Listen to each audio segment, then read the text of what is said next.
Joining me at the 2025 Members Issues Conference, put on by the Congressional Institute, is Congressman Brad Knott from North Carolina's 13th District. A number of issues on the table, Congressman, but first, to North Carolina, your home state, the president's visit to Western North Carolina, and an ongoing tragedy still months later. What you saw in the difference between the Biden administration and FEMA failed response and the private organizations like Cajun Navy, Samaritan's Purse, and now the current president, President Trump. Yes. Well, good to be with you. Thank you so much for having me. And I was fortunate enough to travel with the president from Washington to Western North Carolina. And it was really touching and sobering to be there because not a lot of progress, not nearly the progress that we need has been achieved. And there are precious people there who, quoting them, are ashamed to continue to ask. That was the word that some of these folks were standing outside their destroyed home. They said, we are so sorry to keep asking. But on the flip side, on the other side of the coin, they said without any question, yes, the state government had let them down. Yes, the federal government had let them down insofar as rebuilding was not the priority they felt.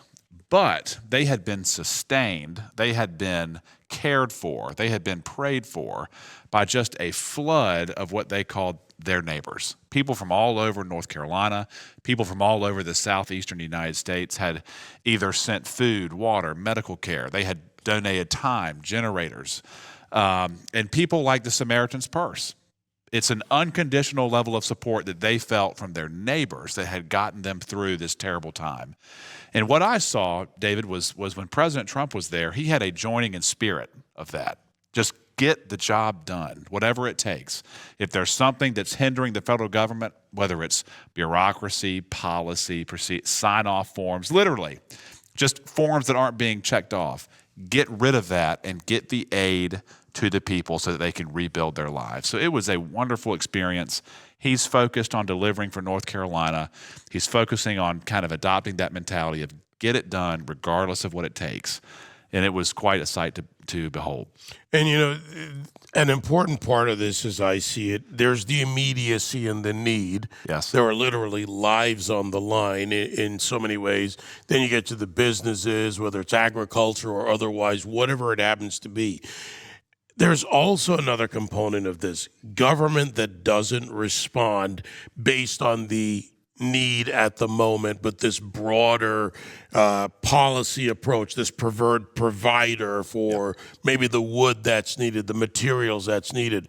We've got to break that open so people can react and give responsible individuals in these agencies the ability, the power to act based on what they see in front of them. That's right. And one thing that I really appreciate about the president, David, is that he speaks off the cuff, and he is in a constant dialogue speaking about how to fix these problems. And one thing that he just mentioned in a press conference was maybe we should just get rid of FEMA. And of course, the left went ballistic saying, oh, he wants to abandon North Carolina. No, no, no. What the president was saying is, if it would be more efficient and effective just to give direct aid to the states and direct aid to the counties, and by extension, direct aid to the individuals affected, why in the world would we tie up billions of dollars in this bureaucracy, preventing the aid from getting directly to the people? And you know that type of mechanism and creativity is what we need to be looking at. Are we harming ourselves by funding these bureaucracies that have arcane procedures that make us less effective? And it's something worth talking about, to be sure. It's worth going beyond talking about. It has to be, in some ways, to use the term, it has to be localized. Yes. Based on the need, yes, given the power to do what's right and bring in the partners that are needed. Whether it was a farm that needed help, a business that needed help, a family that needed help, someone there had to take that responsibility. I think the biggest failure was the ability to act and people who weren't capable. That's what I saw from the reporting and from what we heard from, again, the private organizations, the individuals there. Americans first. Mm-hmm. right? America First policy, Americans first. When we pay our tax dollars around America, I know I want to see them go to that American immediately. If that's the case, private organizations and charitable. And I've gotten so much of that feedback from organizations that have gone in that's what they appreciate. I think that's, in a tragedy, hope for America. Yeah. We're generous, we're ready, and we dive right in. That's right. And President Trump captured that walking around with the people, talking to them. I mean, when was the last time you saw a president of the United States walking with someone across mud and dirt and empathizing with them? Sometimes you're the consoler in chief. You know, you act, you have the power, you're the president, but just to console someone, I think that speaks volumes. He and his wife, and that was not for show, and I can tell you, again, we flew down on Air Force One with the president. It was his first trip, and him visiting that home site, that was against his security protocol. It was. I mean, he was not covered, obviously. He didn't have a ceiling over his head, and he generally looks at those people and loves them. These folks had nothing. They had a 3-year-old girl that was in her dad's arms shivering. And the president and the first lady went just to show them, we see you, we hear you, and we care. And that level of kindness and empathy and compassion, it was really palpable. And again, the focus of getting the job done, he had Franklin Graham there as well. And the two of them ministered to these people, they encouraged these people, and they assured these people that help is coming. And I was fortunate and humbled to be a part of it, and it's something that I will not forget for a long time. Yep, and we can't forget those people until this is fully recovered. Of course, J.D. Vance going to Damascus, Virginia. There are still other areas in need. Let's move to the conference. We're talking about America First, which brings us to what we're here to do, what you're here to do, and I'm here to report on. Coming out of this with a unified agenda for the president's America First policy. Yes. You know, the conference, as is the case with all things, I would say Republican around the country, we have the House, the Senate, and the White House. And the conference has been energized by President Trump, who came to speak last night. And we're feeding off of him, candidly. I mean, you've seen him. He is, again, no script. He is just energized. He's focused. He is committed to the America First agenda. And whether it's wasteful spending, whether it's programs that don't work, whether it's education that seems to be choking so much opportunity away from the least fortunate, and especially just the buffoonery and the maliciousness we've seen with our border policy and enforcing immigration laws. These are the things that he's focused on. It's not rocket science by any means. It is making the country work for the taxpayers, for the legal immigrants. And like I said, I was not here in 16 and 17. I was prosecuting criminals, but I cannot imagine a leader any more organized or any more energized than President Trump has been so far. The goal, of course, to get to reconciliation, to get through the challenge in the Senate with 51 votes instead of the supermajority, whether it's one big, beautiful bill, two big, beautiful bills, to start that path to addressing the various issues that we have at the federal government level. I want to go to your background, the prosecutorial background. In Los Angeles, this case is revealed, I believe, 8 arrests and indictments of not only citizens, potentially foreign nationals, we don't have a full identification, but a $200 million smuggling ring operating at the Port of Los Angeles involving counterfeit customs seals, corrupt drivers, corrupt officials, and more. You know, the number's big, but this seems to be a even bigger issue when you think about foreign nationals and a foreign government, the Chinese Communist Party, that is not a friend of the United States. That's right. And it's a terrible story, and it's unfortunately, this is one of many types of cases in that same vein. You have hostile actors, whether they are recognized foreign nationals, whether they're a nation state, or individual groups like the cartels, like groups from Eastern Europe, Northern Africa, or even terrorist groups in the Middle East.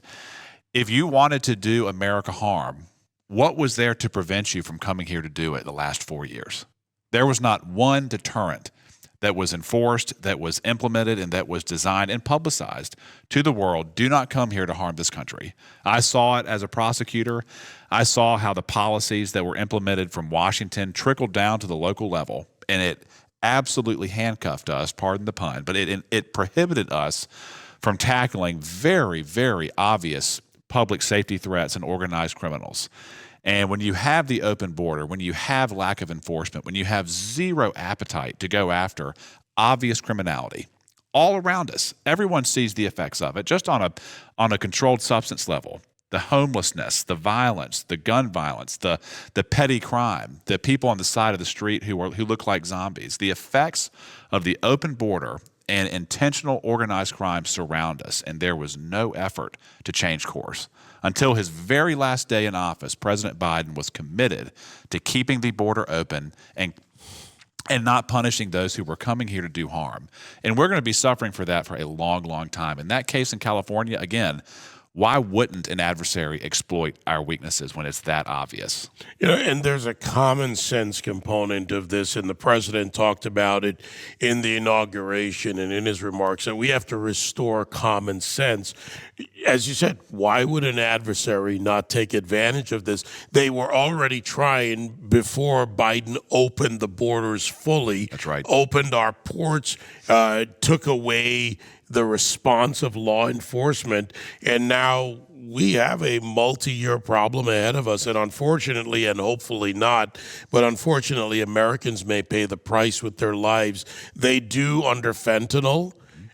Personally, I see that as chemical warfare being committed against the United States. Yep. And if we don't do something about this, lives and livelihoods, families will be destroyed. No question. Again, one thing that President Trump has been very aggressive, and he's very wise to make this distinction. There needs to be a separate category in the law to treat illegal immigrants who come here to do harm separately. We should not have to go through the rigor of having to treat an illegal immigrant the same as an American citizen. If you're here illegally and you're doing something that's wrong, it should be an efficient crime and an efficient conviction to get out of here. Send them to jail and expel them. There needs to be an extremely focused disincentivizing of people who want to come here with no fear. If you roll the dice and commit a crime when you're here illegally, there should be a hefty price to pay. The president sees that because unfortunately, there are some people who are not afraid of deportations. They're not afraid of state governments. They come here over and over and over to harm Americans and enrich themselves while they're doing it. And the law needs to recognize that unique threat, respond accordingly, and punish them severely. And the president's on top of that. He gets it, he understands it, and that's something that we are going to be working towards in the new Congress. That brings me to an exit question, of which there will be more conversations, but for today, an exit question on designating the cartels as FTOs. I think I've called for that for years. I think finally there's an opening to get the DEA, to get our special operators, get our capable warriors, law enforcement otherwise, into dealing with a decades-old problem. Yes. People in the United States, because we have been blessed with prosperity, with relative safety, the likes of which the world has not known, we have the tendency to kind of get into a bubble and not observe the world around us. When I was a federal prosecutor at organized crime, you could not avoid the cartels. They're in financial crimes. They're in smuggling crimes. They're in organized retail crimes. These are organizations that are worth hundreds of billions of dollars collectively. They have under the ground infrastructure. They have the capacity to bribe law enforcement. They have the capacity to smuggle tens of billions of dollars of drugs or counterfeit goods every week into the United States. And the toll that it is taking on our country, on a direct cost, on an indirect cost, on lost opportunity in terms of lives that have ended prematurely, you can't overstate how costly it is. And treating them like the terrorists that they are is the right approach. Mexico has obviously failed. The other governments in Latin America have obviously failed. And when they fail and we pay the price, enough is enough of that. And we're going to take the battle to them. And if they will not eliminate the cartels, the United States can. I think we should. That is the importance of that designation as I see it. Congressman Brad Knott from North Carolina's 13th District, thank you. Absolutely. Thank you, sir. Yes, sir.